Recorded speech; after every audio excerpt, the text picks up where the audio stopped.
The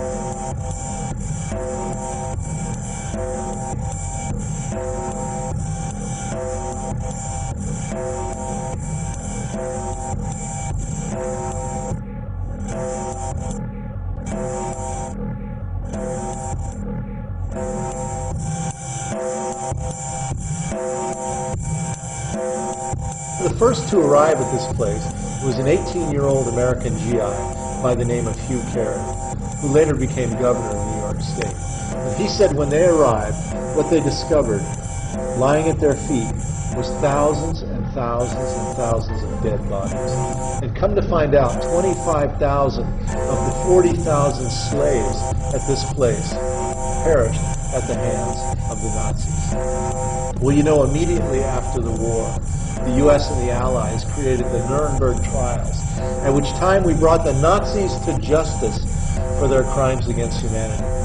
But 1,500 of the top Nazis never went to trial. They were smuggled into the United States by the U.S. military under a program called Operation Paperclip, smuggled in through Boston and West Palm Beach, Florida.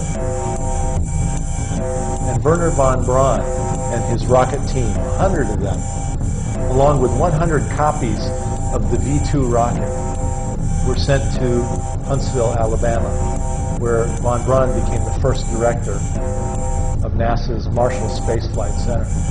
What's interesting is the other 1,400 Nazis. Who were they? Well, some of them were brought to the United States to work for the CIA. Others were brought to the United States to do the LSD drug experiments and the MK Ultra mind experiments during the 1960s, where people were jumping out of windows. Some of the Nazi scientists that in Germany had been taking Jews and putting them in freezing temperatures to see how the body would react to that were sent to Wright-Patterson Air Force Base in Ohio and were put in charge of the U.S. military flight medicine program. And so when you take 1,500 of the top Nazi scientists and essentially seed the military-industrial complex, the question I have is, do they bring with them an ideological contamination?